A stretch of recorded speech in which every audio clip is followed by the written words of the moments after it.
Olá, seja muito bem-vindo aqui ao Empreendendo do Zero a 100, mais uma produção da Masal 360. E hoje, ao meu lado, Paula Hauser, que é tributarista, contadora, professora e etc. Reticências. Paula, seja bem-vinda.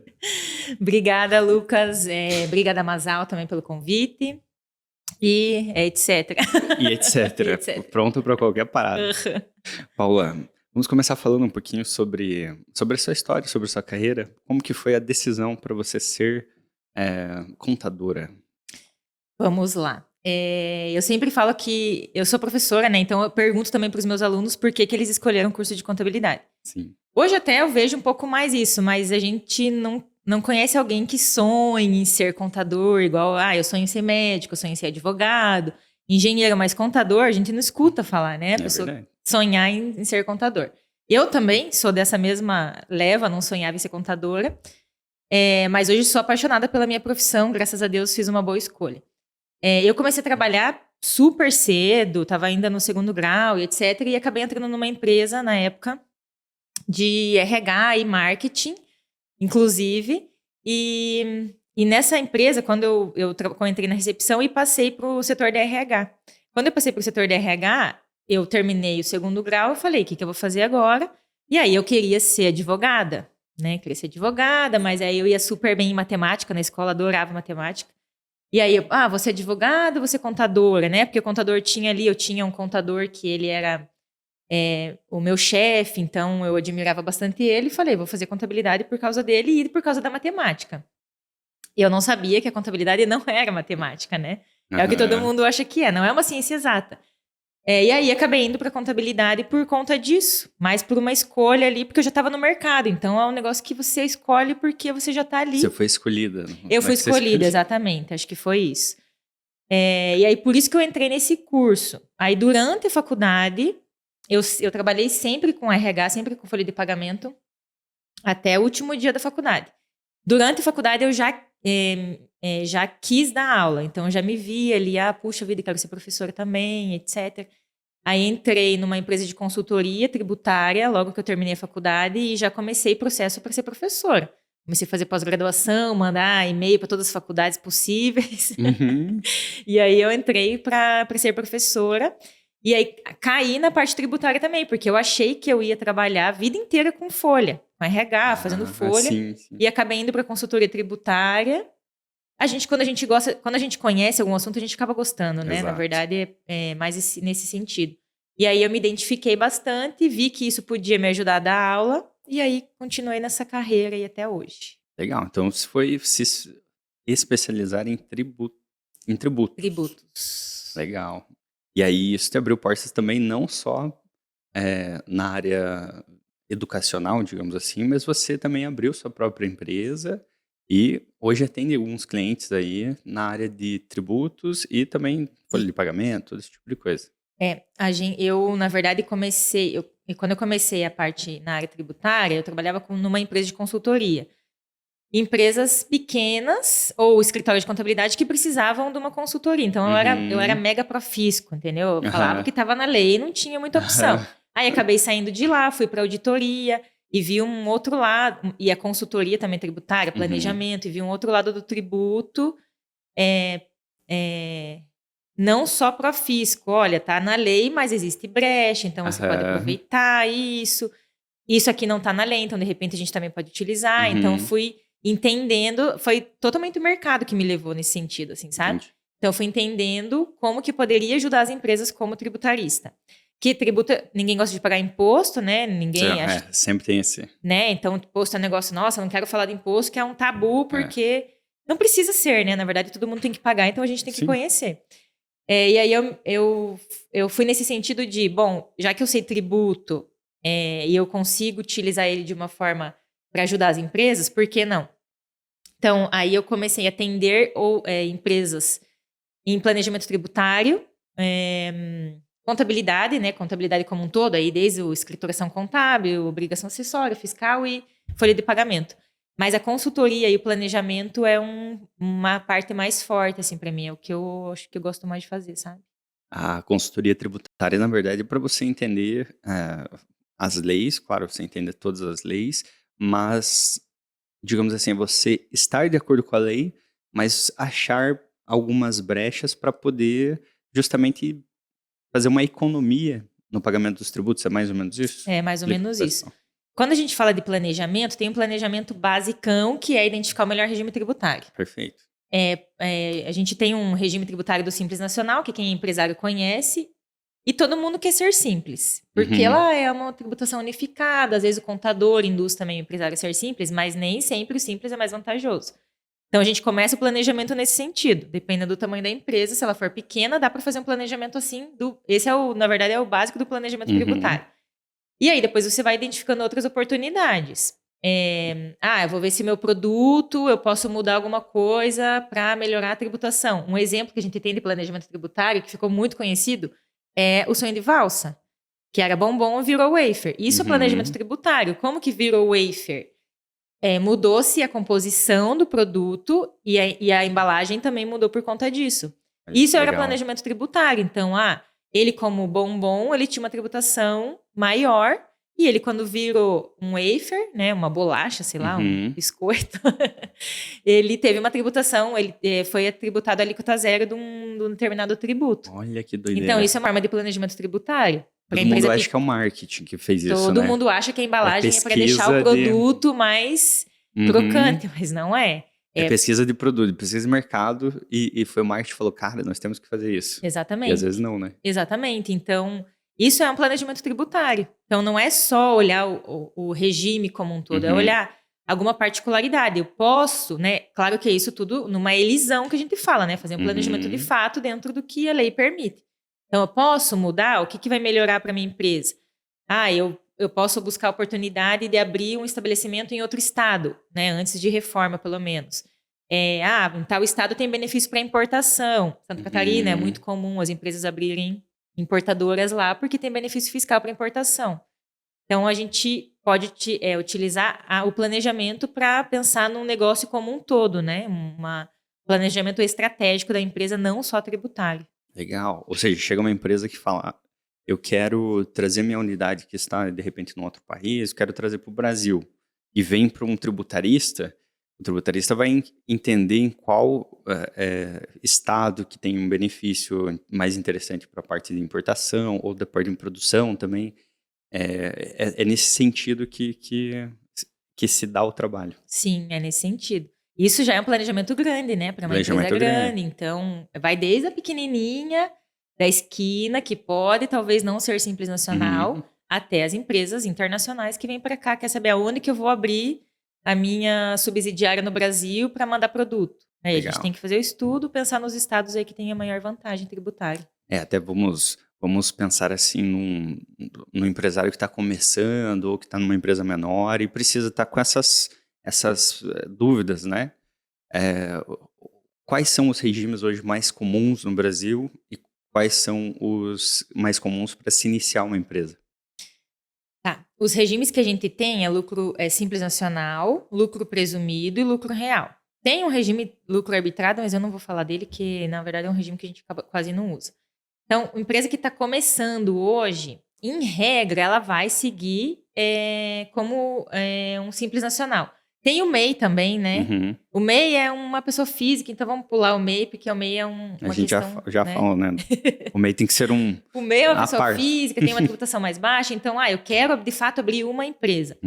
Então, você pode começar no Simples Nacional. Perfeito. Claro que tem atividades que não são permitidas, tem algumas atividades que você tem que fazer um cálculo para pagar menos tributo. Então, por exemplo, serviço de veterinária, serviço de representante comercial, engenheiro.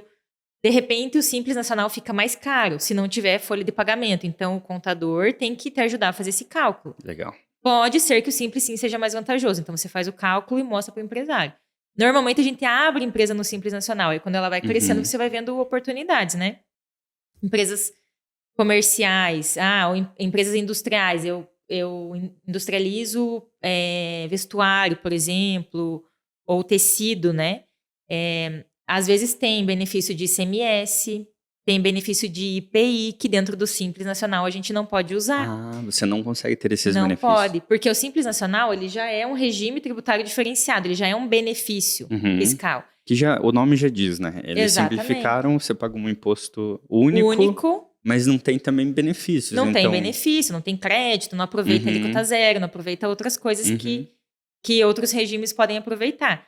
Então, quando a gente começa a ver empresas maiores, indústrias ou comércio, às vezes a gente pode fazer o estudo mais focado em ICMS, por exemplo, que é um imposto estadual, e o IPI, que é a industrialização, né? Então, às vezes tem benefício nisso. Então, se eu estou no Simples, eu não posso usar. Se eu eu não for para uso. o regime normal, que a gente chama, que é real e presumido, eu posso usar. E isso pode gerar uma redução tributária para mim. Grande, às vezes. Olha, E legal. aí, o empresário acaba não ligando, o É, não, escritório eu também vou não pro Simples, faz. que todo Que é mundo mais fala e tal, fácil, mais fácil. exatamente. Só que, pô, você tá deixando dinheiro na mesa, Exatamente. praticamente. Claro que tem que pensar no planejamento como um todo, né? Então, a gente tem...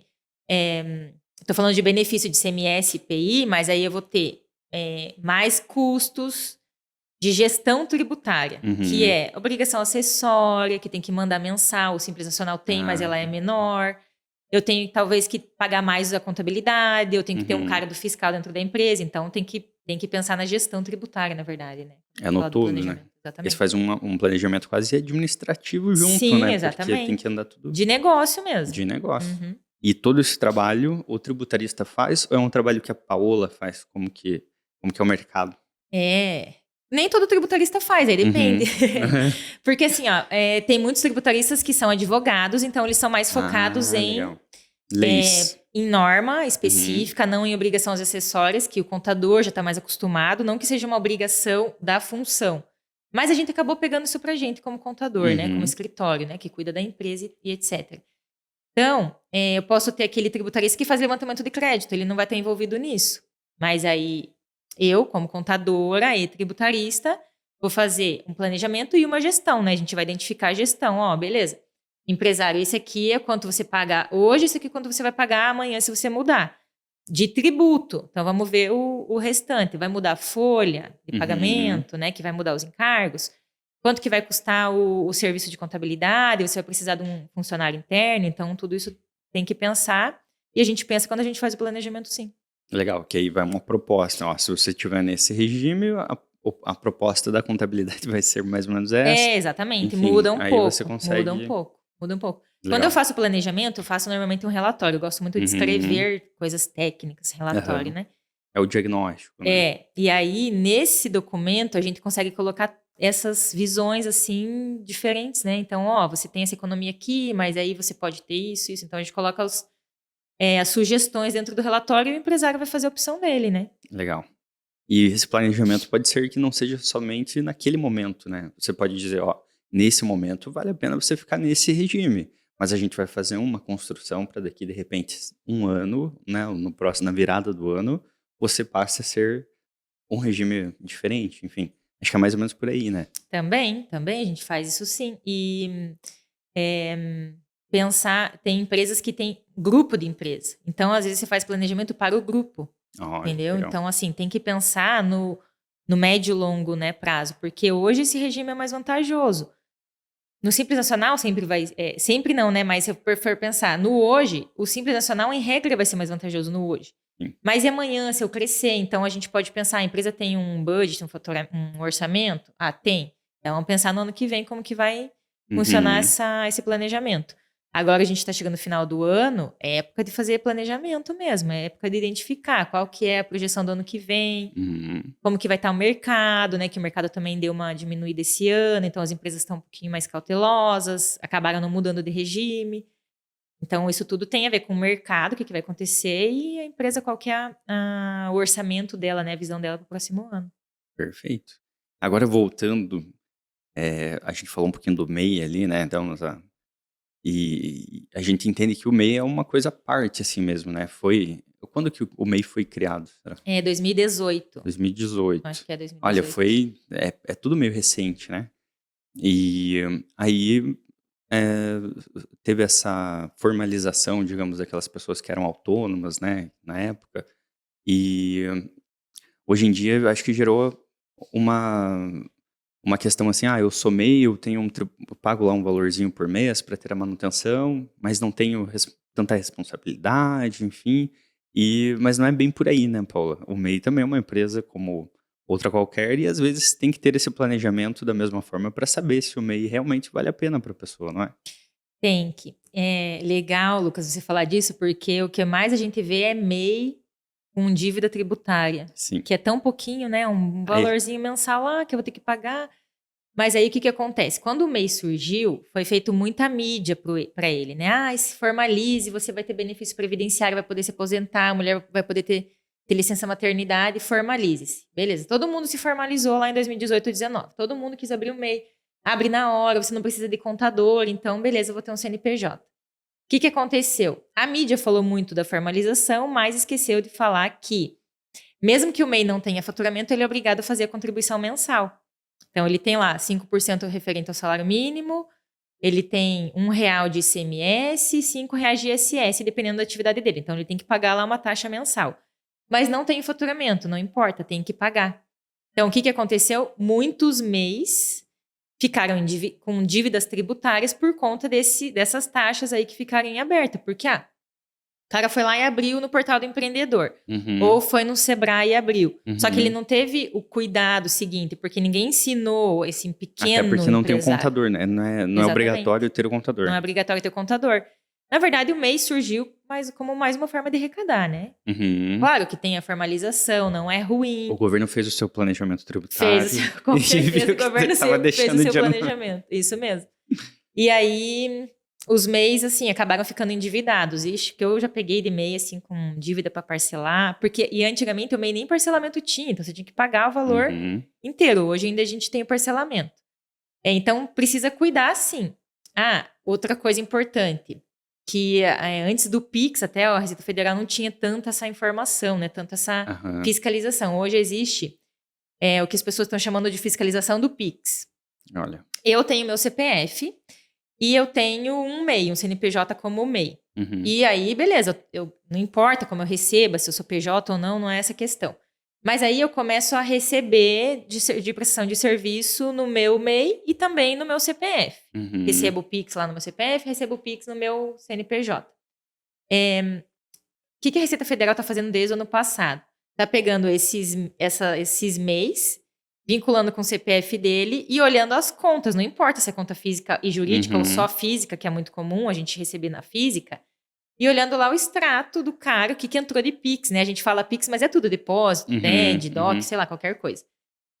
O que entrou na conta desse cara? O MEI hoje o faturamento dele anual é R$81 mil. Aí o fisco fala assim, bom, esse cara aqui tá faturando 150 mil. Teve um recebimento de 150, não sei do que é. Mas vou dizer que é do MEI. Manda uma cartinha pro cara, você cedeu o limite do MEI, tal. E aí o cara tem que ir lá, comprovar que não era de serviço do MEI, que ele emprestou a conta dele para não sei quem, que é o que tá, né, o que as pessoas estão falando. Então, o MEI passou a ser mais fiscalizado.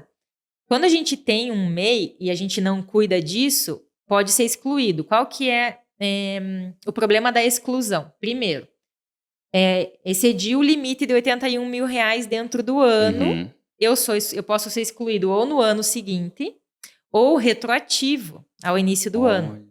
Quando que isso é no ano seguinte? Quando eu faturei até 20% do limite de 81, acho que dá 97 mil e pouquinho. Então, até dezembro eu tenho que faturar isso. E aí, no ano seguinte, eu viro Simples Nacional. Automaticamente, né? Automaticamente. Já vem dentro do ECAC, né? A gente fala da cartinha, mas vem dentro lá um comunicado da Receita Federal dizendo que você foi excluído por excesso de faturamento e a partir de janeiro você virou Simples Nacional. Você tem que fazer o comunicado, mas a Receita Federal já te excluiu por ofício. Virou Simples Nacional? Tem obrigação do Simples. Tem que ter um contador. Tem que ter um contador. Tem obrigação acessória mensal, que às vezes o Simples Nacional não manda e também gera um monte de débito no Simples Nacional. E assim por diante. Tem que emitir nota e aí o cara nem sabe que tá lá com essa dívida. Beleza. Fui excluído, então vou ter um gasto maior, vou ter que contratar um contador e etc. Fui excluído, ultrapassei o limite dos 20% dentro do ano. Faturei 100 e poucos mil dentro de um ano. Você está excluído retroativo a janeiro. Ou ao início da atividade. Se eu fui excluído de forma retroativa, o que vai acontecer? Você vai ter que... Se você emitiu o imposto e tudo mais, pagar em cima das notas. Vamos dizer que você já pagou tudo no Simples Nacional. Não cuidou e ultrapassou porque você está emitindo nota e etc. É muito comum isso, viu? Muito comum. Você tem que entrar lá dentro do portal do Simples Nacional, você vai dizer quanto que você faturou. Quando você fizer essa alteração e você tem que informar as receitas recebidas mensalmente, porque você está excluído de forma retroativa, Uhum. já vai gerar um imposto, a diferença do imposto para você pagar. Como se fosse uma Ah. multa. Então já vem esse valor bem maior. Uhum. Puxa vida, eu recolhia R$60, R$70 por Uhum. mês. Agora eu tenho que recolher 1.000, 2.000, sei lá, né? Porque ele vai fazer retroativo.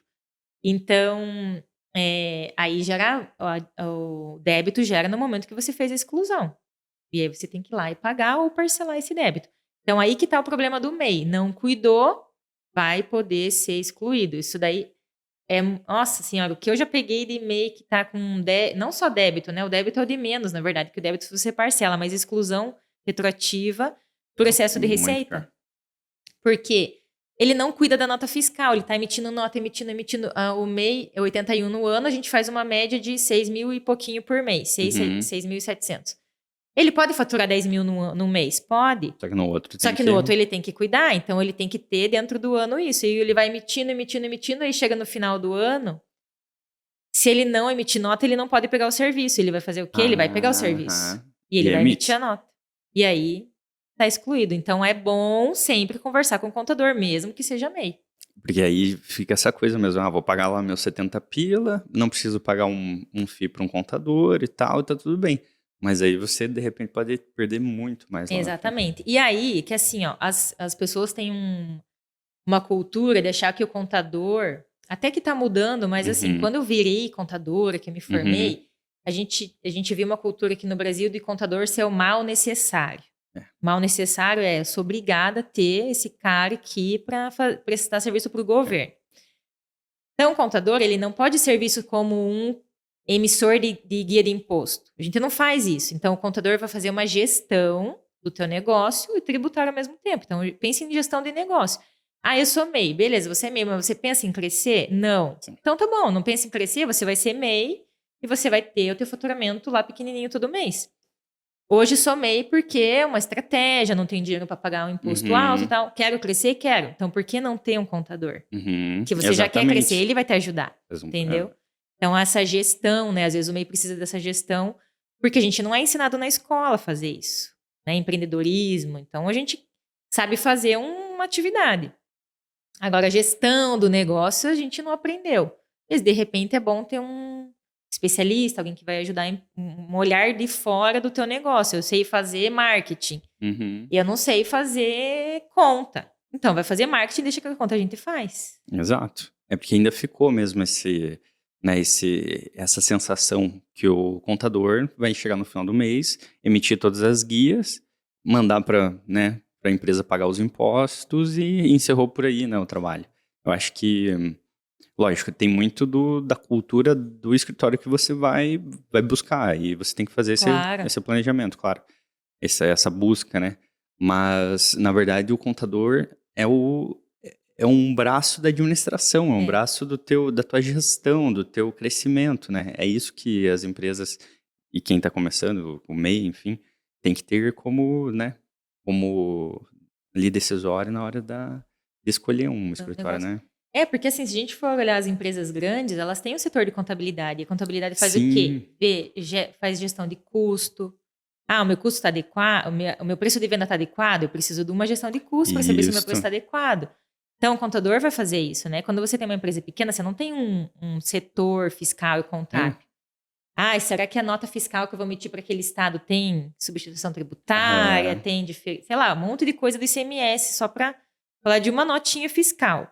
Qual que é a NCM do produto que eu vou colocar aqui? Então, o contador mais tradicional, às vezes, ou mais antigo, não fazia essa gestão. Hoje a gente vê mais contabilidade consultiva, que é o contador estar próximo da empresa, ajudar a gerir o número. Puxa vida, a empresa não consegue pagar imposto. Por quê? Vamos olhar por quê. Como que você não consegue pagar imposto se você está faturando? O que está acontecendo?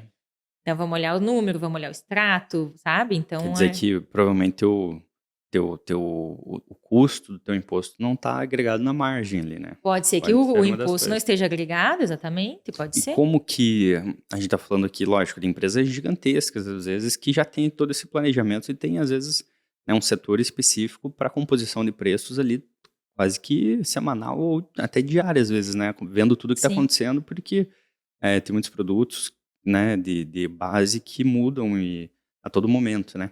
Mas vamos pensar numa empresa, por exemplo, um MEI mesmo, ou uma empresa que está iniciando já no Simples, como que faz para fazer essa composição de preço? Como que chega num preço final para vender? O MEI ainda é até um pouquinho mais fácil, que é um valor fixo, né? Uhum, Mas o Simples Nacional, a gente tem uma tabela de alíquota, que ela pode mudar um pouquinho a alíquota efetiva, né? Então, eu faço uma tabela progressiva, vou chamar assim, e eu calculo lá e tenho sempre uma alíquota efetiva. Cada mês eu vou ter uma alíquota um pouco diferente. Claro que não vai estar totalmente diferente, vai ser 6, uhum, 6,5, 7, 7,3, então vai estar normalmente muito próximo. O empresário tem que pensar em tudo. Então, o que ele tem de custo ali dentro? Dentro do negócio dele. Ele compra mercadoria para revender? Ou da onde que ele está comprando? Será que ele não pode comprar mais barato? Eu tenho uma prestação de serviço que eu utilizo o insumo alimentício, assim, por exemplo, né? Porque eu uhum, forneço alimentação para o meu funcionário. Ou para uma equipe, etc. E eu tô todo dia indo comprar no mercado, mais caro, vamos pensar. uhum. Puxa, por que não compra um negócio mais barato, num atacado, entendeu? Então a gente consegue até olhar isso, Olha, né? Então é claro que tem que estar se junto, vale né? a pena cozinhar no espaço ou pagar um restaurante, É, tudo isso, né? tudo isso dá para ver, sabe? Então essa gestão de custo vai depender muito da atividade da empresa, do negócio Uhum, dela. Quanto que ela quer ter de margem, de uhum, lucro, ou quanto ela espera ter de lucro, quando que ela quer é, ela investiu, né, X valor lá no seu capital. Quando que ela quer uhum. E receber isso de tirar. volta, né? Qual que é a atividade, o que vai estar compondo. O tributo é mais fácil de fazer para compor Uhum. Na o verdade. preço, né? A gente, como contador, vai lá, faz o cálculo por dentro, faz o cálculo inverso Uhum. e acha o preço. Mas e tudo que está atrelado, a gente seria legal olhar. Então, o que dá para fazer? Dá para ir na empresa um dia e ficar fazendo lá, anotando tudo de Tudo que tá custo. rolando. Porque A, aí, a equação é tipo o custo mais margem a margem e aí o tributo, as e o outras coisas que vêm tributo. depois, né? Exato. É tipo isso. Para você. O tributo vem por último, porque ele vai compor, inclusive, a margem, né? Porque quando você ter seu preço de venda e você tirar o tributo, sobre Uhum, exatamente o custo e o lucro que você quer. Então, ele vem uhum. no final, sabe? Então, a conta seria. A conta, né, sucinta seria essa. Seria Teu custo, tua margem e o tributo lá na frente de quanto, para você saber por quanto que você vai vender. legal. Aí o custo é, lógico, num produto, por exemplo, vamos pensar numa fábrica de massas artesanais, por exemplo. Ela vai ter a farinha, o ovo, o gás, enfim, o tempo da cozinha e tal. Aí ela, né, tem um produto que se vende embalado, então, embalagem, enfim, e chega no custo daquele produto. Aí já no serviço, muitas vezes a gente tem a dificuldade de fazer essa composição, porque é o capital humano, tem a estrutura que, né, do espaço que você está alocando, o equipamento que você comprou, mas quanto que você contabiliza por hora, eu acho que essa dificuldade é maior na área É. de serviço, né? É maior, Lucas, porque assim, ó, se a gente for pegar um livro, os livros de contabilidade aí, e até na faculdade a gente aprende muito contabilidade industrial, é Uhum, muito comum. A gente aprende custo, aí você agrega valor disso, mão de obra e tal. Só que hoje a gente tem muita empresa de serviço, né? A gente está sim. crescendo no negócio de serviço. E não existe mais tanto funcionário, existe o PJ, É, então é ele que cuida da empresa dele, né? sim. Então, a gestão de custo do serviço realmente é mais difícil. Ela é mais. Você tem que ter um olhar mais delicado, assim, você vai olhar de uma forma diferente, porque você não tem o produto todo mês, né? Então, Uhum, beleza, eu vou comprar um imobilizado, mas ele não é ele é um ativo, vamos pensar assim, um uhum, investimento. Então, ele não investimento. vai entrar como um custo mensal para você, que eu sei que eu paguei isso e tenho que vender por isso. Não, ele vai. Quanto tempo ele vai durar? Então, É. tem que pensar. O serviço com certeza é mais difícil. Eu estava falando do livro, até esqueci. Quando a gente olha os livros de contabilidade, a gente não consegue achar livro que trate de gestão de custo para serviço. Olha. Eu dei um curso ano passado e eu falava de custo, e eu não queria falar de custo igual todo mundo sempre fala, que é lá pegar a tabela do controle de Uhum, estoque, não sei o que a gente aprende na faculdade, PEPs, UEPs e tal. E a gente não tinha isso para serviço, né? Então, eu tenho lá uma planilha para custo de produto, indústria, e hoje em dia, na verdade, é o mais fácil de fazer, né? Porque tem muito conteúdo para isso, de livro mesmo, de contabilidade. Mas de serviço a gente não vê, então a gente vai ter que ir lá, beleza, vamos colocar o quê? Vamos colocar o aluguel, que você falou, vamos ter que colocar o imobilizado, mão de obra se eu tiver, né? A hora da mão de funcionário, obra, né? exatamente. Daí a gente vai começar a fazer a proporção. A proporção. Quanto que o que eu vendo dentro disso aqui tudo? Eu vendo 5 tipos de serviços diferentes. Então, vamos tentar fazer uma proporção. 5 ainda, beleza, 20%. Podemos pensar assim, não, mas esse item aqui, esse serviço A, ele não corresponde a 20% da minha receita, ele corresponde a 50%. Então, vamos fazer uma proporção diferente. Então, o custo poderia entrar cada assim. item também você tem. Então, é um pouquinho... E até esse negócio dessa indústriazinha que você falou, uma indústria de massa. Até isso não é tão fácil, porque empresa pequena não sabe nem quanto que gastou na farinha. Empresa grande, você tem uma ficha técnica, você sabe quanto que você vai gastar ali, né? Empresa pequena, uma proporção de tantas gramas custou tanto. O tempo do gás ligado, né? O tempo do gás, a energia. Exatamente. E beleza, eu fiz o meu produto aqui, mas e quanto que eu gasto para vender? Eu tenho que gastar um tempo no Instagram, tirando foto, mandando motoboy, sei lá, alguma coisa assim. Tudo isso daí entra no custo, o custo de né? aquisição do cliente, toda a parte de marketing, enfim. Caramba, né? É bastante coisa, né? Ou seja, para o empresário que vai começar uma jornada, o ideal, mesmo que, por exemplo, ele decida ir para o MEI, o ideal seria sentar com uma consultoria, pagar uma consultoria, fazer uma consultoria com um contador, fazer um planejamento ali inicial e tal, e de repente percorre no meio por um ano, né? Mas que tenha essa primeira, né? Esse primeiro, um arranque, digamos assim, esse primeiro planejamento, né? Muito importante. Para ele, na verdade, não ir no escuro, né? No escuro. Então, assim, ele investe numa consultoria, não é nenhum gasto, ele vai investir numa consultoria que seja de 1 hora de conversa. Ele tira todas as dúvidas, o contador vai falar tudo para ele vai ter um respaldo e ele não vai no escuro mais. Então, ele sabe, bom, isso aqui pode gerar esse gasto, ou essa receita, ou esse lucro e tal. Então, ele já vai com uma visão melhorada, né, para o negócio dele, e aí tende a crescer mais, né? Por isso que a gente vê muitas empresas fechando em 2 anos, né, que é o clássico aí. A média hoje. Por ainda, falta né? da gestão, por falta dessa visão inicial do empresário, que o empresário não tem mesmo. E assim, não é erro dele. Ele sabe fazer a massa dele no final, ele não sabe fazer o anterior. Então, seria legal ele, de fato, ter essa... na verdade, falta essa cultura da gente, bom, deixa eu conversar com alguém para tentar fazer um planejamento inicial.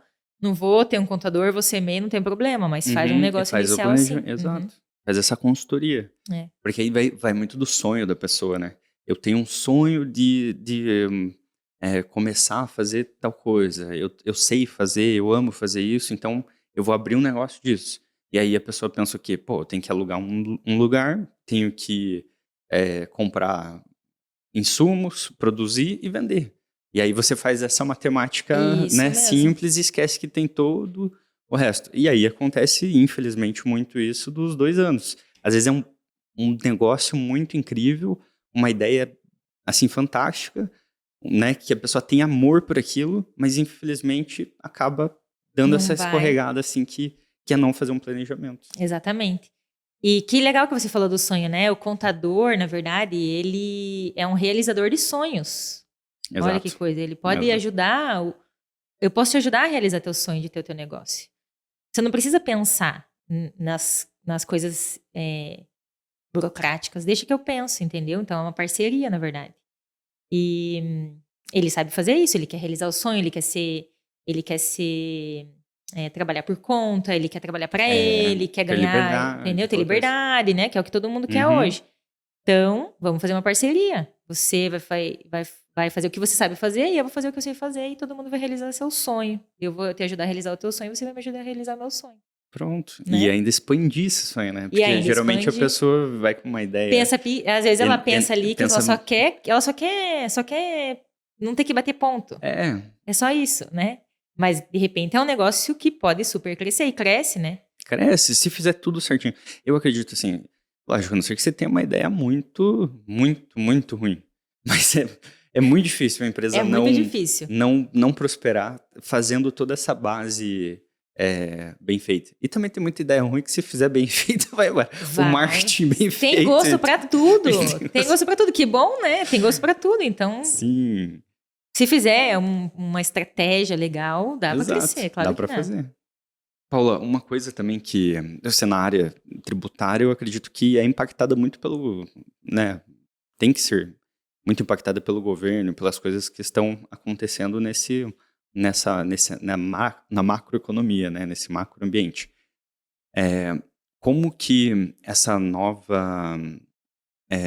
reforma tributária que está acontecendo aí e tal, que é muito recente, uma coisa que a gente vem falando há muito tempo e agora no início do ano, na verdade no início do ano daí começou o burburinho e agora realmente está indo, né, está se avançando. Como que isso já está impactando e como que você acredita que vai impactar ainda mais assim, a economia e o seu trabalho e para as empresas? Bom, quando a gente... Pensando na reforma como um todo, ela é algo... A reforma tributária é algo necessário. Talvez a ordem que a gente está vendo acontecer não seja certa. Talvez seria bom fazer uma reforma administrativa, de Estado, né? Tamanho de Estado, eu digo mesmo. Uhum. E para aí depois fazer reforma tributária. Mas aí é pensamento nosso diferente dos políticos, né? Eu acho que a reforma ela é essencial, ela é super necessária. Não sei se ela vai ficar da forma como nós tributaristas, né? Que a gente que entende um pouquinho mais de tributo, como a gente entende que poderia ficar, mas eu acho que é um passo que é muito importante. Para o empresário, o que vai acontecer? Antes de falar disso, né? A gente está falando de reforma e a reforma tributária não tem o objetivo de reduzir tributos. Isso é muito importante falar. A reforma não veio assim, olha, eu vou reduzir teu tributo. Não vai. A reforma vem com o objetivo de simplificar o sistema. Ah, legal. Porque hoje é muito difícil eu te explicar como que calcula o ICMS de um produto. Uhum. Você não vai entender, porque você não é tributarista. O consumidor não vai entender. Então, assim... Tipo assim... Ninguém só entende. O governo e o contador que entende. Exatamente, né? E às vezes nem a gente entende direito. É porque é toda uma cadeia, né? Exatamente. Então, assim, a gente tem 27 legislações de ICMS, a gente tem 5 mil e tantas legislações de ISS, né? Que são mais de 5 mil municípios. A gente tem mais de 5 mil itens legislados pelo IPI, que é aquela questão do sonho de valor que eu te falei. Então, olha a complexidade que a gente tem hoje, né? Então, a reforma tributária vem com um intuito de simplificar. O que a gente vai ver de impacto? Provavelmente a gente vai ter impacto nas empresas de serviço, que pode ser que elas tenham uma majoração na sua carga tributária, olhando da forma que está hoje o texto, não sei a alíquota, porque a gente não tem isso ainda, não tem isso escrito, mas tem uma previsão.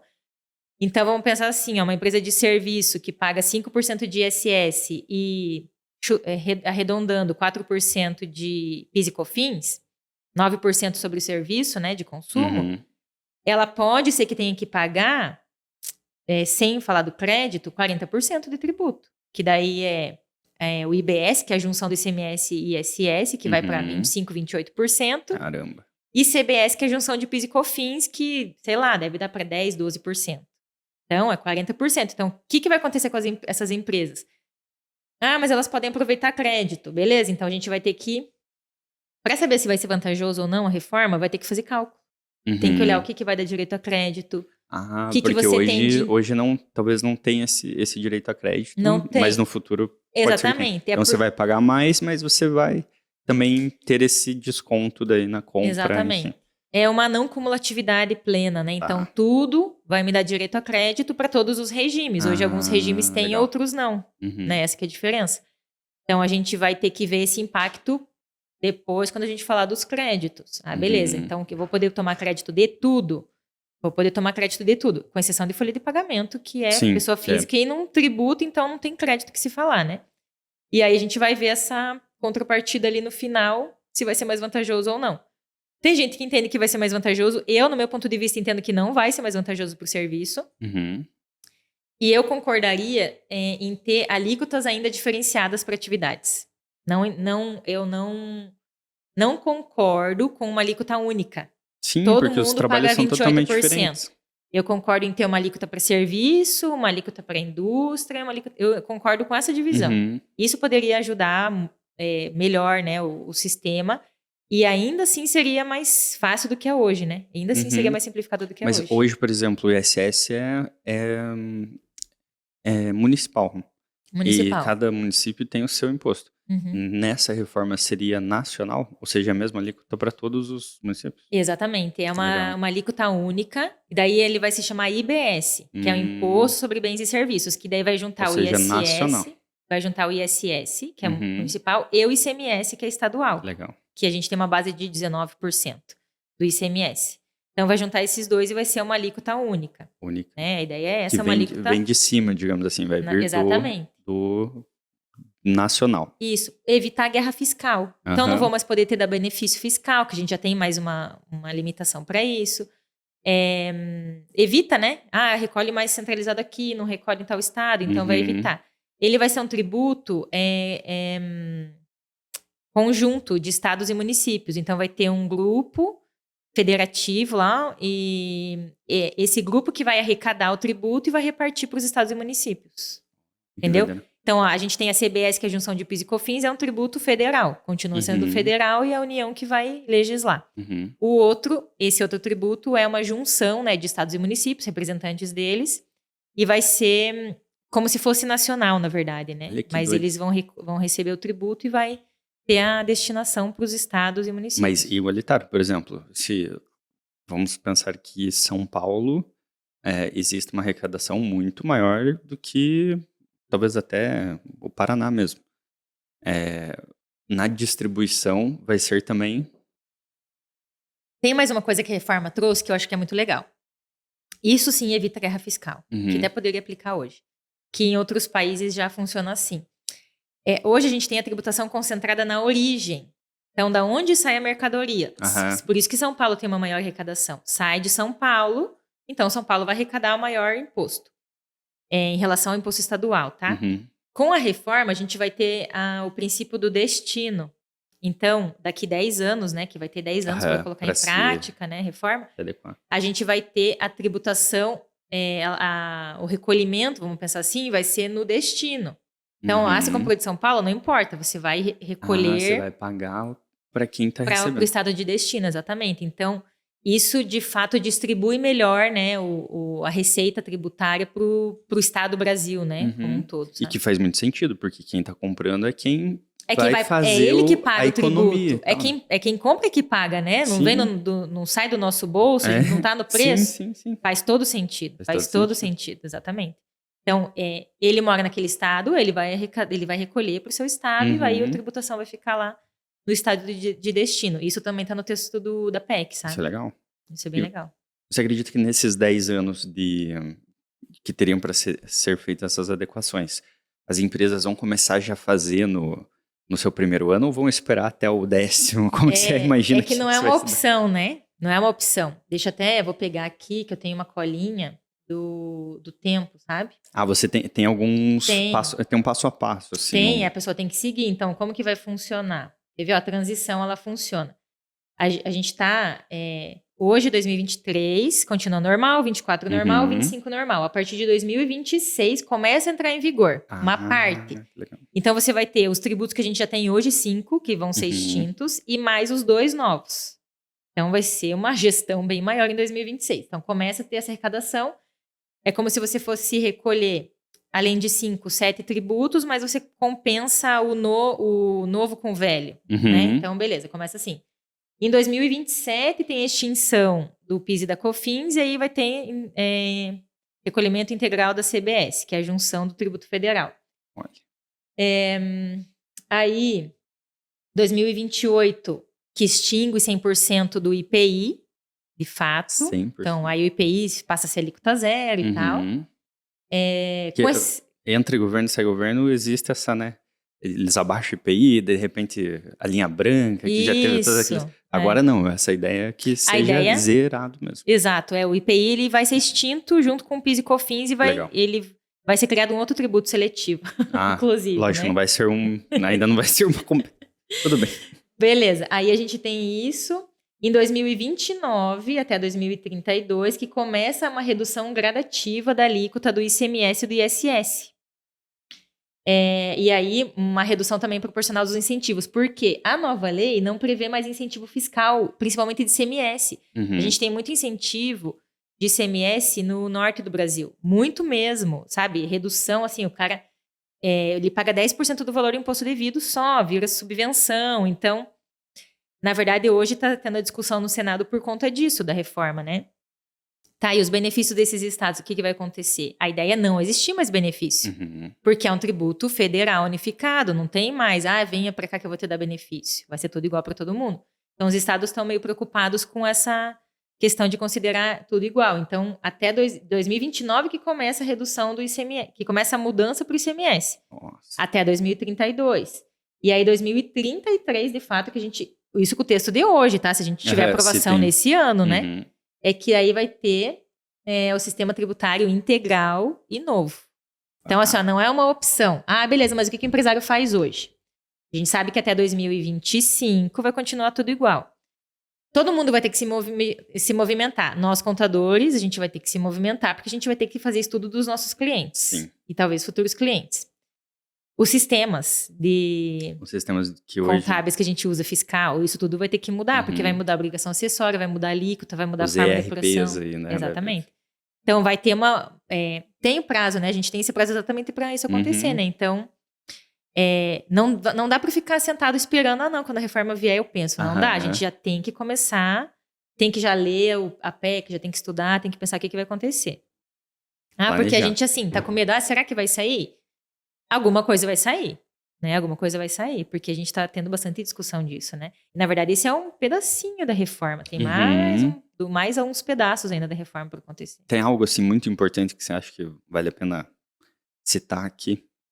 Da reforma tem. A gente estava falando bastante de empresa do Simples, né? Então, vamos focar nelas agora, falando da reforma. O que acontece? Essa PEC, ela não prevê nada para o Simples Nacional. O Simples não vai ter alteração, vai continuar a mesma coisa. Qual que é o problema que a gente tem disso? Com o texto, né, com a reforma tributária, os tributos IBS, que é o ICMS e o ISS, e a CBS, que é Contribuição sobre Bens e Serviços, que é PIS e COFINS, vão ser todos não cumulativos. Então, eu posso aproveitar crédito, né, das minhas operações de entrada para ter um desembolso menor na saída. Isso é não cumulatividade. Empresa do Simples, a gente não tem benefício fiscal. E ela não pode aproveitar crédito. E ela também não passa crédito na reforma. Então, como que acontece hoje? PIS e COFINS, Simples Nacional, quem compra de Simples Nacional pode aproveitar crédito na sua alíquota, 9,25%. O ICMS não, ela pode aproveitar crédito do ICMS que a empresa do Simples destacou na nota fiscal, que é bem menor do que os 19 que a gente compra de uma empresa de regime normal. Beleza. Com a reforma, o que vai acontecer? O CBS e IBS, que são esses dois tributos que vão ser unificados, a empresa do Simples Nacional não pode aproveitar crédito e ela vai poder passar o crédito só da alíquota que ela paga, que é bem menor do que a gente, né, paga no regime normal. Então, o que pode acontecer? Empresas de regime normal não quererem comprar de empresas do Simples Nacional porque elas não dão o mesmo crédito que uma empresa de regime normal. Então, a empresa do Simples pode ser impactada nisso. Aí, o Simples Nacional vai ter a opção de recolher IBS e CBS fora do regime unificado, para poder aproveitar crédito e passar crédito.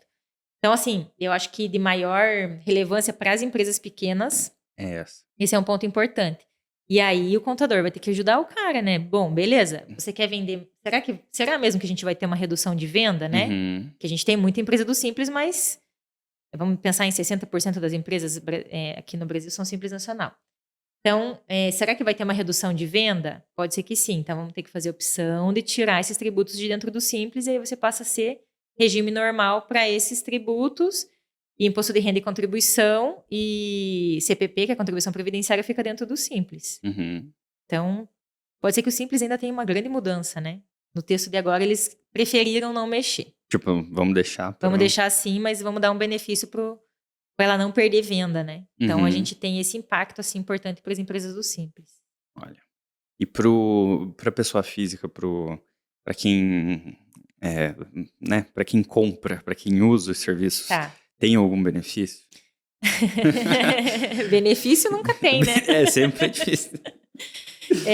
Para quem, na verdade, assim, eu sempre falo que quem paga o tributo é quem tá comprando. Aham, Então, assim, o que a gente vai ter de impacto? Preço de venda. Se todo mundo, se a gente tiver não cumulatividade plena, para alguns produtos pode ser que a gente tenha uma redução de carga tributária. Claro que aí vai depender do empresário repassar essa redução para a gente, né? Então, pode ser que produtos a gente tenha uma vantagem tributária. Para serviços, pode ser que a gente tenha um aumento de incidência tributária. Então, vou pagar mais, vou pagar mais, por exemplo, para produtos de cesta básica de mercado, que é uma discussão também que está rolando. sim. Então, a gente não tem alíquota zero para os produtos de cesta básica. A ideia é criar uma cesta básica federal, que hoje a gente tem estadual, Uhum. né? Então, o texto da PEC fala de reduzir pela metade a alíquota básica, né? Uma alíquota Uhum. geral. Metade não, reduzir em 60% a alíquota, ou com a possibilidade de redução à alíquota zero. Então, hoje Olha a que gente tem a alíquota zero de produtos da cesta básica, que, com o novo texto, a gente não sabe se vão ser todos com alíquota zero. Uhum. Então, para a gente, pode ser que a gente tenha impactos nos preços mesmo. E impacto negativo, né? Impacto negativo. Uhum. Ou seja, se hoje o estado ou é a cidade que define essas alíquotas? Da cesta básica é o Estado, O estado. que é o Aí, ICMS. se for nacional, pode ser que acabe aumentando o valor da cesta básica. Porque assim, vamos pensar, hoje é alíquota zero. Vamos pensar que que a União fale que o tributo é 28% para Uhum. IBS e 12% para CBS, Uhum. 40% de imposto. Uhum. Vamos reduzir aí um pouco a incidência dos produtos da cesta básica. Então, vamos dizer que vai tributar em 12%, mais ou Uhum. menos. Então, é uma redução. Hoje está zero, a gente não vai ter zero, a gente vai ter um Vai aumento ter 12. Entendeu? Então, mas pode ter alíquota zero? Pode ter, mas quais itens? Hoje a gente tem 1.380 itens alíquota zero. E depois, vai ter 1.380 itens alíquota zero? Então, assim, o impacto vai acontecer. Pode ser que seja balanceado. Um impacto alto em uma coisa, impacto positivo em uma coisa, impacto negativo em outra, Uhum. em outra questão. Mas a gente só vai saber quando tiver alíquotas. E a lista de itens que vão ter redução. Porque aí vai sair uma Uhum. lista de itens com redução ou alíquota zero. Uhum. Isso para CBS e IBS. Todo mundo vai ter que seguir aquela lista. Legal. E eu ouvi falar de um negócio de cashback. Uhum. Hoje a gente já vai né, vamos no mercado e tal. Antigamente era aqui no Paraná, Nota Paraná e tal. E aí você vai hoje em outros estados, também tem Nota São Paulo, tem Nota Rio de Janeiro, tem tudo. Nota Carioca, né? E aí tem esse termo do cashback nesses impostos. Como que é essa ideia? Como que é a ideia? Legal. Tá na PEC, no texto da PEC também, o cashback, que é, de fato, uma parte da devolução do imposto, né? Quando a gente pensa em imposto sobre consumo, o imposto sobre consumo ele é muito alto. Eu sempre falo que a gente tem uma forma de tributar para que a tributação seja justa, vamos pensar assim, uma tributação justa. Patrimônio, renda, consumo. E a gente faz o quê? Consumo, Uhum. renda, entendeu? E patrimônio lá no final. Então, a gente tem uma alta carga tributária sobre patrimônio hoje, sobre consumo, aliás, e vai continuar, né? Uhum. Porque vai só mudar, só vai unificar e não vai diminuir. E aí, o que acontece? Com essa tributação sobre o consumo, nesse texto da PEC aqui, o que falou? Bom, já que a gente tem uma alta carga tributária sobre consumo e a gente está pensando numa justiça fiscal, o que é justiça fiscal? Quem ganha menos paga menos tributo e quem ganha mais paga mais tributo, certo? Isso é uma justiça Sim. tributária. Uhum. Distribuição de renda, que está na Constituição, Uhum. que é um termo muito bonito, eu gosto de falar É verdade. disso, mas não é o que é aplicado. Na prática. Então, beleza, a ideia é ter justiça fiscal. Como a carga tributária sobre consumo ela é igual para todo mundo, eu ganho R$2.000, você ganha R$50.000. Mas se a gente comprar um celular, você vai pagar R$ 1.000 de imposto e eu vou pagar R$ 1.000 de imposto. Perfeito. Beleza, eu não vou pagar mais imposto, Uhum. mas a minha renda vai estar mais comprometida com o imposto do que a tua. Verdade. Então, isso é como se fosse uma regressão tributária, né? Então, uma tabela Uhum. regressiva. Quem ganha menos parece que paga mais só porque ele tem uma parte maior da sua renda comprometida com tributo. Mas Faz nós dois pagamos sentido. R$ 1.000. Faz É sentido. justo eu pagar 1.000 e você 1.000? Uhum. Se Puxa. a própria Constituição Se a fala própria o Constituição contrato, fala, só que ela fala que sempre que possível, o tributo vai ser progressivo. Sempre que sempre possível. você, ou seja, quase nunca. Sobre a renda pode ser, porque a gente consegue ver sobre patrimônio. Mas é quando a gente paga o imposto de renda, por exemplo. Exatamente. Né? No final. Mas aí sobre o consumo não é possível. Uhum. Porque eu não vou falar assim, tá, quanto que você ganha? Ah, eu ganho 10 mil. Beleza, então eu vou te vender esse produto aqui com uma alíquota tributária de R$ 3.000 de imposto. Uhum. Ah, eu ganho 1.000, então a tua alíquota vai ser de 500. Não tem como fazer isso. Então, essa justiça fiscal a gente não encontra no consumo. E aí, para que exista de fato uma melhor distribuição, foi criado o cashback, que é o CPF na nota fiscal. Uhum. Só que aí o cashback ele foi criado para, no começo, lá, a gente teve a PEC 45A, que foi apresentada agora, ela teve vários textos reformados desde o dia 22 de junho, que quando foi apresentado um novo texto no Congresso. Então foi apresentado de um jeito, mudou, daí todo mundo brigando por causa da cesta básica, que foi o que mais foi comentado. Então eles mudaram bastante. Mas o que a gente tem hoje? Devolução de parte do tributo pago para as famílias de baixa renda. Esse é o cashback. É tipo o CPF na nota. Beleza, você vai pagar um imposto maior sobre o teu consumo, principalmente de cesta básica. Mas como eles eram alíquota zero e eu não consigo diminuir a zero tudo agora, eu vou te devolver uma parte do tributo em forma de cashback. Então essa que é a ideia. Como que vai funcionar, quem que está dentro da baixa renda e etc. Isso é lei complementar depois. Ah, legal. Mas no texto ele fala bastante sobre a questão daqueles valores que foram pagos na época da pandemia. Então, por meio disso, foi visto que tem como fazer essa devolução. Uhum. Então, já existe um cadastro dessas famílias de baixa renda. Hoje a gente tem Bolsa Família e etc. que vão acabar provavelmente entrando um pouco nisso também, né? Nessas pessoas que têm esses cadastros. E aí, por conta disso, vai ter um cadastro lá de IBS e CBS e você vai conseguir receber o cashback desse aumento da alíquota que você não teria se não tivesse tido a reforma, sabe? Interessante. Então, não é para todo mundo. É para as famílias de baixa renda, que é o que o texto tá prevendo. O texto da PEC está prevendo. Pô, poderia ser para todo mundo.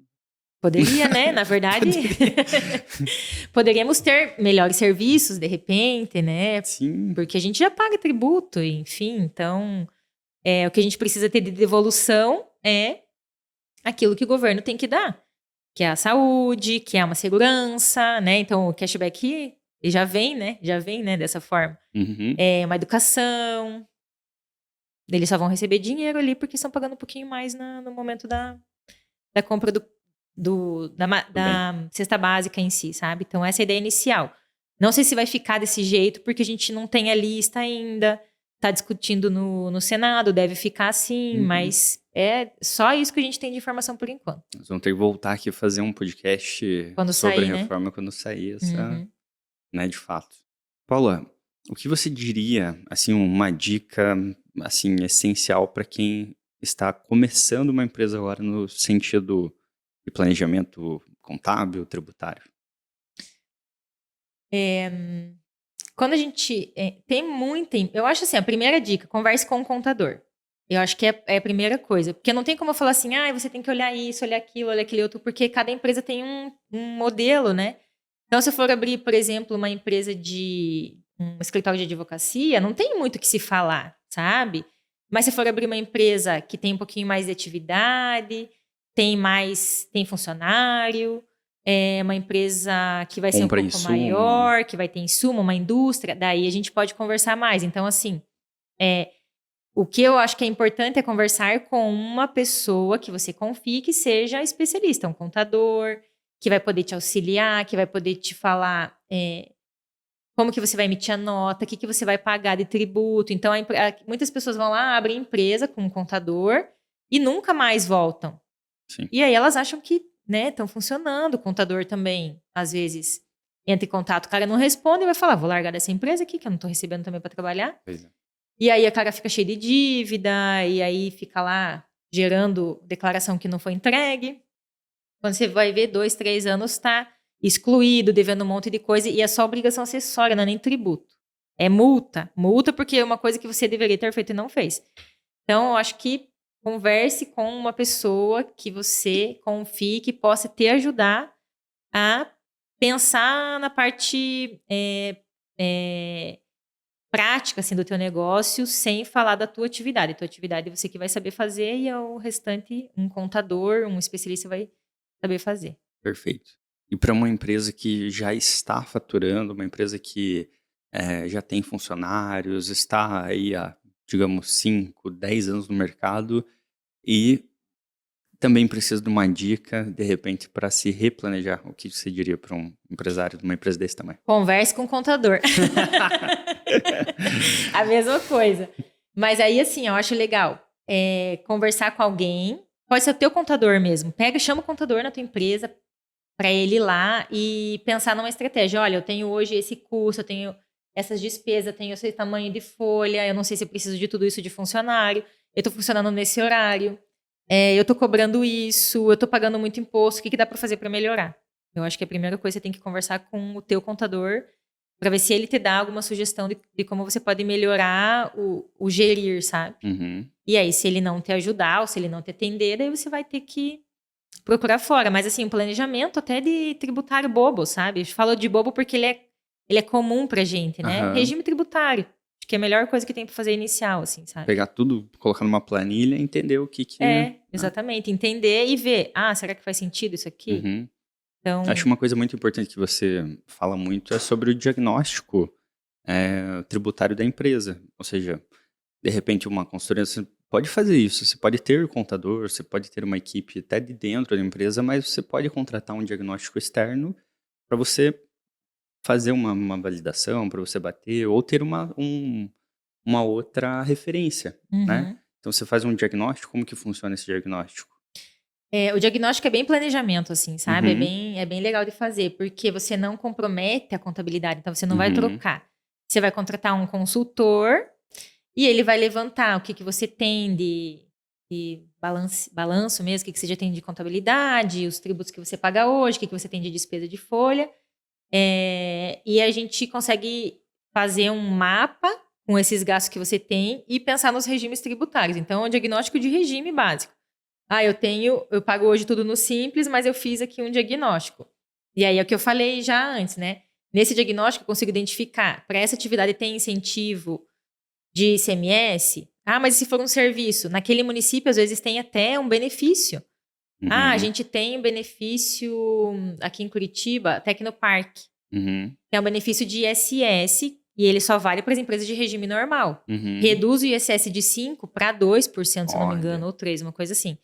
É uma empresa de tecnologia e ela vai ter que pegar esse tributo, né, que ela pagaria, vai ter que voltar para a empresa, investir, contratar funcionário. Uhum. Então, às vezes, procurar benefícios. Então, com o diagnóstico, você consegue identificar benefício para a empresa. Aqui em Curitiba tem até o Vale do Pinhão, né? Que Ela é um faz parte, raio isso que mesmo. A Tecnopark está tá envolvido dentro aí, desse. isso Ou mesmo. seja, você precisa estar também numa região da cidade, né? Não adianta você Exatamente. ter um Tem endereço atividade, né? lá. E não adianta você ter um endereço e não ter atividade aqui, né? Também tem Uhum. isso. Muita gente acaba usando esse planejamento. Então, o diagnóstico identifica isso. Regime tributário, regra geral, que daí é PIS, COFINS, contribuição social, imposto de renda, e aí o Simples Nacional. Aí entra a folha de pagamento. Folha de pagamento tem encargo, também a gente olha. E os benefícios que são possíveis para ICMS, ISS e IPI, né? Que às vezes a gente esquece dele lá, mas ele também está incluído quando é uma atividade industrial. Então, o diagnóstico consegue olhar tudo isso daí e achar brechas que o Simples Nacional não tem. Então, se você pensar assim, vou só calcular o regime tributário, o Simples Nacional pode ser mais vantajoso, mas Sim. e cadê os benefícios? Você olhou? Não, vamos olhar a NCM, vamos olhar qual que é o teu produto. O teu produto é esse, a gente vai buscar na NCM do produto para ver se tem algum benefício. Legal. E focando em economia, né? Focando em economia. Porque se o cara já tem contador, às vezes tem 4, 5 empresas, para ele, uma empresa no Simples e o resto ele vai fazendo né, Uhum. a dança ali das cadeiras tributárias. E aí, para ele não vai ter tanta diferença na gestão da Perfeito. contabilidade ou gestão tributária, mas ele vai ter diferença no pagamento efetivo do tributo, né? Legal. Paola, você falou que você me contou no bastidor que está pensando que tem uma coisa nova e tal, tem uma comunidade que você está pensando em lançar para o público. Me conte como que vai funcionar essa ideia, como que vai funcionar essa comunidade para as pessoas. Tá, legal. A comunidade ou a mentoria, né? Ela ainda a gente está estruturando, desenhando ela, mas ela de fato vai acontecer. E a minha ideia inicial eu sempre pensava em fazer um grupo de estudo tributário. E aí, grupo de estudo tributário, aquela coisa teórica, parece que você tem que escrever artigo, e não é a ideia, não é essa, apesar de eu ser professora, né? Sim. Mas a minha ideia não é essa, a minha ideia é fazer uma mentoria para ajudar as pessoas que estão na carreira tributária e que às vezes têm uma dificuldade em regime, principalmente lucro real, porque eu sou especialista em lucro real, então eu vejo muita dificuldade nisso. A gente tem a maior parte das empresas do Simples, né? Mas a lucro real é a que mais pode gerar benefícios para as empresas, inclusive. Então, a ideia é criar uma mentoria ou uma comunidade que a gente vai ter encontro semanal e ao vivo para tratar de assuntos tributários. E aí, dentro dos assuntos, a gente vai ter de tudo. Aí, o aluno, né, ou a pessoa que estiver participando ali, né, da comunidade, vai poder trazer case, vai poder tirar dúvida ao vivo.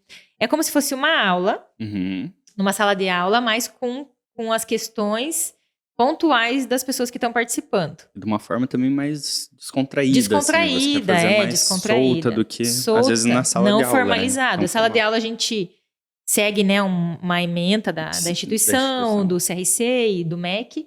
E aí, nessa comunidade, é focar muito no que a pessoa tem de dificuldade. Legal. Então, eu tô com um problema, assim, de imposto de renda na minha empresa. A gente vai abrir para todo mundo e todo mundo vai aprender. Então, essa é a ideia da comunidade. Para trazer, para levar mais conhecimento dessa área, principalmente de lucro real, mas a gente pode tratar de tudo para as pessoas que estão no mercado. Mas eu sou o cara que é empresário, quer entrar. Vai poder entrar também, porque ele vai trazer o case dele. Exato. Vai ser ótimo. Ele vai aprender. Vai aprender. Na base, né? E assim, o empresário, ele não precisa aprender para fazer. Ele precisa aprender para ele saber o que ele está pagando. Exato. Né? E para poder delegar, né? E para poder delegar, para poder cobrar. Cobrar também. Né? Então, assim, ele vai poder aprender também com essa participação. Ele vai trazer o caso dele, a ideia é estudar o caso das pessoas. Claro que a gente vai ter uma pauta, a gente vai ter formalização, vai existir a semana, né? A semana a gente vai tratar de tal assunto, mas a gente sempre vai trazer os cases dos alunos. Legal. Vou querer entrar nessa comunidade. Venha participar. E quem participar vai com certeza crescer profissionalmente, porque vai aprender, vai poder aplicar na sua empresa como funcionário ou como empresário. Né? Então, a ideia é, na verdade, disseminar esse conhecimento tributário aí, educação fiscal, eu chamo, né? Educação tributária. Exato. Para que mais pessoas conheçam, né? E entendam. Por que eu estou criando isso também? Porque eu recebo muita dúvida e tem coisa assim que eu nem consigo ajudar tanto a pessoa, porque eu preciso ver documento, me manda documento. E às vezes eu dou uma respostinha ali rápida, mais para ajudar. Mas se eu não me aprofundar no caso, eu nem consigo ajudar tão bem a pessoa, né? E eu vejo que, assim, tem muito ex-aluno, gente que está começando na carreira ou que está assumindo um cargo dentro da empresa que precisa desse conhecimento um pouquinho mais aprofundado de uma regra tributária que a gente vê nas empresas grandes ou médias aí também que a gente pode aplicar, principalmente quando a gente fala de planejamento. E no estudo de caso você consegue pegar na prática, né? Você vê o que aconteceu e abre aquele case. Cálculo, né? Dá para ver cálculo real, né? Então eu pego o número dele, a gente vai calcular o número dele. Legal. Então essa que é a ideia da comunidade, fazer algo prático, descomplicado e que faça todo mundo evoluir na sua carreira. Legal. E já tem assim uma uma data? Quando que você pretende colocar isso no ar? Como que é? A gente está usando o mês de agosto agora para estruturar. Legal, E já deve entrar no ar em setembro. legal. Acredito que depois do feriado. Setembro já No ar. esteja funcionando. Show. Vamos voltar aqui. Vamos ver. Quando você imagina que a reforma tributária vai ser finalizada? Tá? Eles querem esse ano ainda, né? Esse ano ainda. Imagino que novembro, outubro, novembro. Mas Então nós vamos. vai voltar para o Congresso, né? Depois do Senado provavelmente vão alterar alguma coisa, volta para o Congresso, para daí o Congresso fazer a aprovação final. Mas imagino que outubro, novembro deve, se sair esse ano, acho que vai ser por Mais aí. ou menos por aí. Aí a gente volta aqui, já vai estar com a comunidade rodando. Rodando. E a reforma aí com muitos assuntos, né? Sim. Quentinhos aí pra gente poder falar. Com certeza. E, inclusive, quando a gente falar da mentoria, né, da comunidade, Sim. a gente vai ter informações, informações dia a dia da reforma. Então, assim, Legal. vai ter atualização da reforma. A reforma tá tendo essa alteração no texto, então a gente vai trazer isso também para dentro das aulas, sabe? O que a reforma tributária vai impactar nas empresas, tamanho das empresas, os benefícios, incentivos, as áreas incentivadas. Tudo isso a gente vai ter lá. Show de bola. Paula, muito obrigado aqui pela sua presença, pelo bate-papo. E eu espero que muito em breve, né? Talvez até antes ainda da reforma, porque a gente nunca sabe quando que essas coisas, né, vão sair efetivamente. A gente volte aqui a trocar uma ideia. Gostaria que você deixasse as suas redes sociais também para o pessoal já ir seguindo e também, quando você lançar a comunidade, eles possam entrar lá através dos seus canais, né? Fique à vontade para fazer um convite. Legal, eu agradeço, super agradeço, Lucas, o convite para participar aqui. Achei até que falei muita coisa, nem sei quanto tempo que já deu. Mas agradeço muito você, Masal, aí pelo convite do podcast. Vou deixar o meu arroba do Instagram, que é o arroba de tudo, arroba Paola, com 2 L's, Hauser, H-A-U-S-R. Arroba Paola Hauser. No Instagram, vocês me acham lá e se vocês me mandarem alguma mensagem de dúvida, eu respondo. Às vezes demora um pouquinho, mas eu tô sempre ali no Instagram. Novidade a gente vai ter lá, quando eu for falar, quando a gente abrir de fato as matrículas ou inscrições para a comunidade, a gente também vai colocar tudo no Instagram. Então, a maior rede, na verdade, que eu tenho de comunicação é o Instagram. E daí vocês vão me achar lá na bio os outros links, né, de Facebook, LinkedIn e YouTube também. Show. Isso. Obrigado, Paola, e até a próxima. Até. Muito obrigado a você que esteve conosco aqui até agora. Siga também os canais da Masal, do Empreendendo 0 a 100. O meu arroba também é Lucas Yurk. E até a próxima.